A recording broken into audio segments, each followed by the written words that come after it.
किशोर कुमार ग्रामीण मीडिया पर आपका बहुत बहुत स्वागत है। उदयपुरवाटी तहसील के ग्राम पंचायत हम पापड़ा में पहुंचे हैं। पापड़ा का एक राजस्व ग्राम है केरोट, वहाँ हम पहुंचे हैं। कल यहाँ पे एक युवक था जिसका नाम था विनोद कुमार, जिसको पूरा मामला वहाँ बताया जा रहा था कि ये मर्डर का मैटर था। किसी ने वहाँ उनको मार पीट कर वहाँ घेर के चले गए थे और उसके बाद में घर वालों को सूचना मिली। क्या था पूरा मामला, हम केरोट पहुँचे हैं। उन्हीं के परिवारजन के सदस्य हमारे साथ मौजूद हैं, हम उनसे बातचीत करते हैं। क्या पूरा मामला था? मेरा नाम ओम प्रकाश है, मैं उसका बड़ा भाई ताऊ का लड़का हूँ। 22 तारीख को सुबह हम 12 बजे घर से गए थे दोनों, क्योंकि 18 तारीख का कोई प्रोग्राम था तो वहाँ पे सामान बच गया था मेरे पास, वो किसी बढ़िया को रिटर्न करने के लिए गए थे। वहाँ से हम करीबन वापस शाम को 7:30 बजे आ गए। आने के बाद में विनोद वापस एक उसका मित्र आया था हमारे साथ में, महेश कुमार, उसको छोड़ने के लिए मेरे चाचा की बाइक लेके वो चला गया। वहाँ से जाने के बाद में 10-15 मिनट रुका, रुकने के बाद वापस वहाँ से निकला। निकलने के बाद में रात्रि को अब वो कहाँ गया कहाँ नहीं गया उसका हमें भी अभी कोई अता पता नहीं लगा। लेकिन सुबह अर्ली मॉर्निंग में जब 4:30 बजे मेरे चाचा का लड़का प्रमोद कुमार ट्रैक्टर लेके गया बजरी का, तो उसने देखा तो जड़ाया का जो मून का गेट है, मून का गेट के पास बाइक साइड में रोड के स्टैंड लगा के खड़ी कर रखी थी। कुछ खून के छींटे पड़े थे वहाँ पे और मोबाइल भी पड़ा था।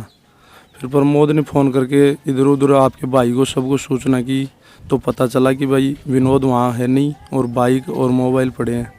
वहाँ से हमने इंक्वायरी की तो पता चला कि उसको नीम का थाना हॉस्पिटल राकेश कुमार गुर्जर और उसकी कैंपर उसके साथ उसके अन्य साथी थे, उन्होंने उसको रात को मार पीट के फिर हॉस्पिटल छोड़ के वहाँ भाग के आ गया।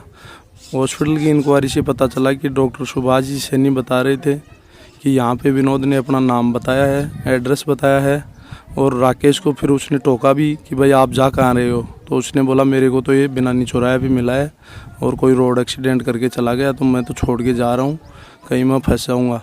फिर वहाँ से वो गाड़ी लेके भाग गया। सुबह जब हम हॉस्पिटल से लेके डेड बॉडी को यहाँ पे आए वापस जड़ाया पे, तो जड़ाया पुलिस भी आ गई थी, मौका मुआयना सारा कर लिया। तो उन्होंने फिर हमने उनसे मांग की कि भाई हमें न्याय दिलाओ आप, तो उन्होंने सीआई साहब ने बोला कि भाई मैं जल्द से जल्द गिरफ्तार कर लूँगा और न्याय दिला दूँगा। तो मैंने नामदर्ज मुकदमा भी दर्ज करवाया है उनके खिलाफ़। और 10-15 रोज़ पहले राकेश ने मेरे को सरेआम धमकी भी दी थी कि भाई या तो उसको समझा ले, अन्यथा जिस दिन मेरे हाथ लगा है तो उसका इंजाम बहुत बुरा होगा। तो फिर राकेश कौन था, इससे क्या मैटर था? राकेश गुर्जर था।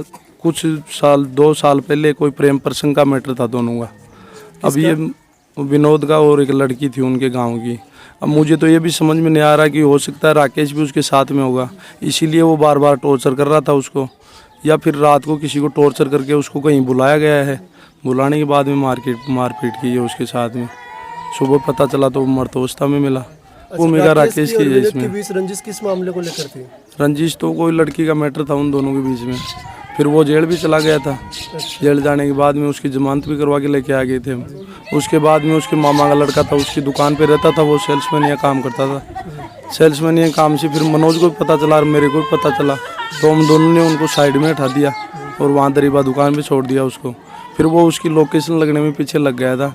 1-2 बार फ़ोन पे उसके पास भी धमकी आई कि जहाँ भी मिलेगा तो तेरा अंजाम बहुत ही बुरा होगा, एक बार तू मेरे से मिल ले।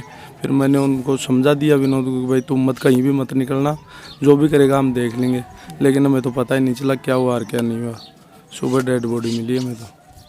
अच्छा, ये बात कब की है? परसों की? परसों 22 तारीख की। कल तो 23 थी, परसों शाम को ही हुआ था ये वारदात पूरी। और सुबह 4-4:30 के लगभग हॉस्पिटल छोड़ के आया था वो खुद ही।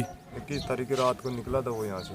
नहीं, वो राकेश बार बार धमकी दे रहा था, तो राकेश की राकेश की इस विनोद के साथ दुश्मनी किस मामले को लेकर थी? मेन बात तो ये है ना। मेन बात तो वो प्रेम प्रसंग का मैटर था। वहाँ के पास की कोई भांजी थी, लड़की रहती थी।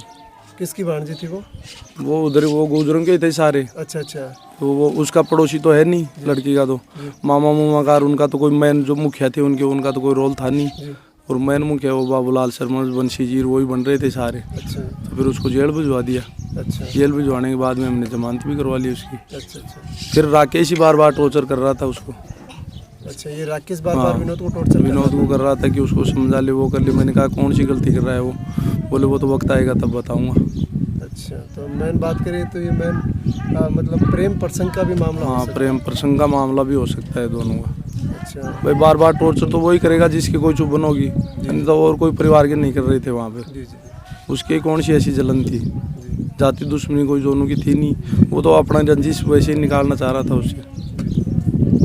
और वहाँ पे पता चला रात को लोगों के कहने से भी चल रहा है कि भाई किसी ने शोर सुना है वहाँ पे, हाय अल्लाह भी हो रहा था रात को। ये जड़ाया की घटना। हाँ, जड़ाएँ से थोड़ी सी आगे चलते चौधरी होटल के पास की है, अच्छा जी। लेकिन उसको वहाँ उनका गेट के पास बाइक वो खड़ी करके हॉस्पिटल लेके चले गए। वो हॉस्पिटल ज़्यादा पहुंचाया चोट उन्होंने? उन्होंने ही पूछा है। अच्छा उसकी कैंपर गाड़ी की फुटेज सब कुछ मिले, लेकिन पुलिस अभी तक ना तो किसी को गिरफ्तार की। जी उसके परिजन और वो साथ वाले थे उनको तो उठा लिए, लेकिन मैन मुखिया जो है जी और हमारी तो वही मांग है कि भाई मैन मुखिया को गिरफ्तार करो जी और उसको कड़ी से कड़ी सज़ा दी जाए और माँ बाप को जो भी आर्थिक सहायता मिले जी। सहायता दो, क्योंकि बिल्कुल गरीब परिवार से है, कोई सहायता तो है नहीं।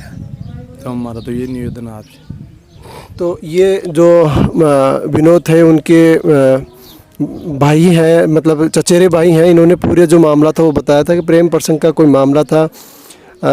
दो लड़कों के बीच में आपस में कोई कहासुनी हो रही थी उस मामले को लेकर। उनकी मांग है कि एक तो परिवार है जो गरीब परिवार है, उनको परिवार को भी आर्थिक सहायता दी जानी चाहिए और जल्द से जल्द मतलब इस परिवार को न्याय मिलना चाहिए। जो भी इस मामले में दोषी है उसको कठोर से कठोर सज़ा मिलनी चाहिए। यही इसी परिवार की मांग है।